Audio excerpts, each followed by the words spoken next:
Donc, en ce qui concerne l'ordre du jour du conseil municipal, nous avons fini les points, mais j'ai reçu de la part de M.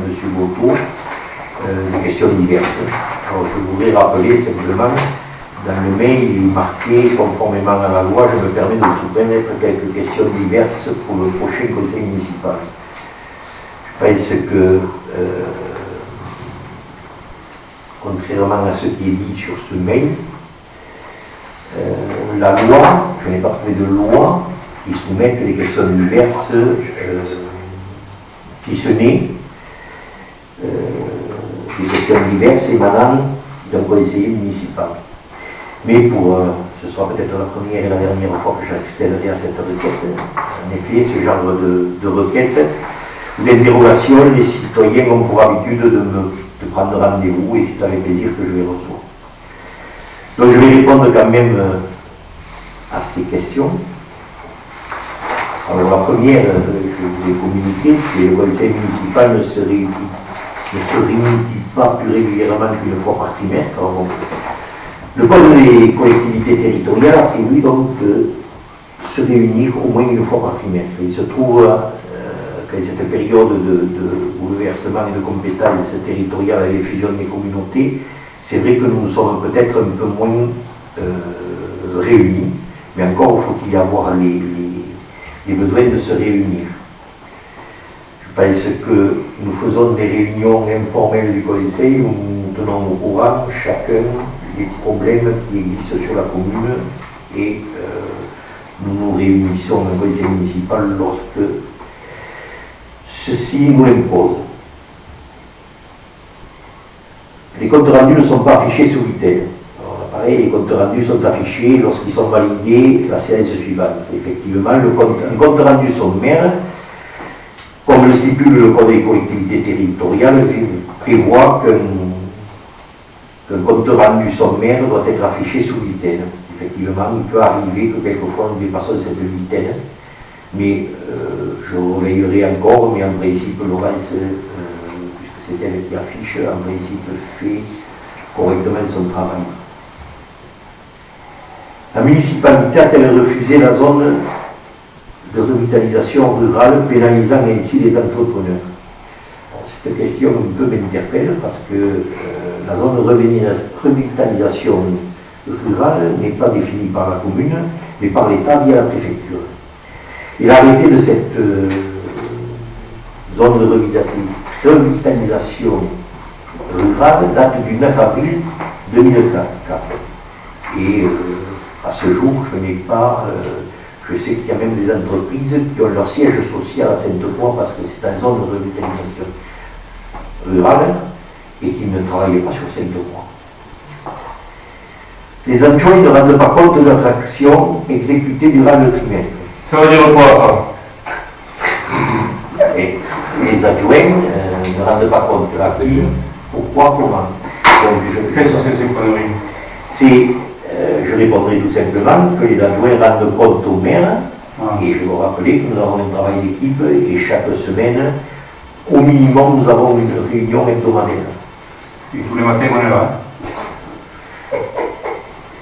Non, ça ne traite pas ça. Les épaves, les véhicules traînent-elles sur l'espace public? Oui, effectivement, il y a des épaves Et effectivement, elles font l'objet d'une mesure d'enlèvement, mais là aussi il existe des règles auxquelles on ne peut déroger. Si je peux me permettre, le compte rendu du travail des adjoints, il est publié aussi dans le bulletin municipal pour les grands thèmes qui sont abordés dans le bulletin municipal. L'horloge de l'église ne fonctionne pas. Effectivement, l'église, comme tout bâtiment communal, fait et va faire l'objet de travaux d'entretien dont l'horloge fait partie. On ne distribue pas de sacs aux propriétaires de chiens pour qu'ils ramassent les déjections de leur animal. Alors là, les propriétaires de chiens sont connus et je trouve un peu cavalier de falloir se substituer aux propriétaires pour les déjections. C'est quand même un problème, hein? Oui, enfin, c'est quand même mon propriétaire, là. On peut. C'est ce qu'on appelle aussi.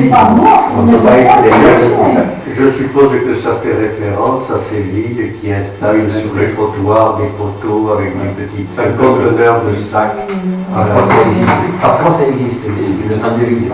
C'est Gironde, n'a pas par contre. Les moyens de l'homme. Si, Gironde, la grande propre. Quand tu vas t'extérieur à l'école au centre de la ville, c'est Gironde, il faut faire attention sur le trottoir pour pas marcher sur une merde. Ce qui m'interpelle également à propos des chiens, c'est le retour des chiens sur le lac, avec les beaux jours, là, le mercredi quand je vais au marché, excusez-moi, et souvent sur le terrain de rugby où C'est quand même un propriétaire à prendre leur chien. mais c'est à nous à faire la police aussi. Eh bien oui. Tu vois tout le monde. Non, c'est pas sûr. Faire la police. Nous avons un garde-champ. Oui. Oui, les gens quand même elles sont raisonnables quand même. On va amener le chien, on va apporter du voisin. Non, mais il y a le gendarme aussi qui passe et qui verbalise. Et moi j'ai eu des locataires qui ont payé des PV. Parce que les chiens, leurs chiens se promenaient divaguer au lac. Sur le lac, je me rappelle, il y a un arrêté, Ce sont les gendarmes qui verbalisent. mais c'est oui, il y a la gendarmerie, mais oui, il y a le pouvoir de police du maire. Oui.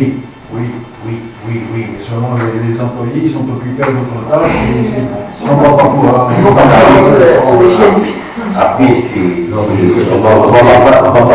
va pas discuter de venir dans ça, c'est une question de civisme, et ensuite, chaque fois que quelqu'un voit les chiens, il suffit de le dire. Je suis policier municipal, ça ne mange pas de pain. Voilà, je vous demande de surveiller votre chien, et voilà, c'est pas plus compliqué que ça.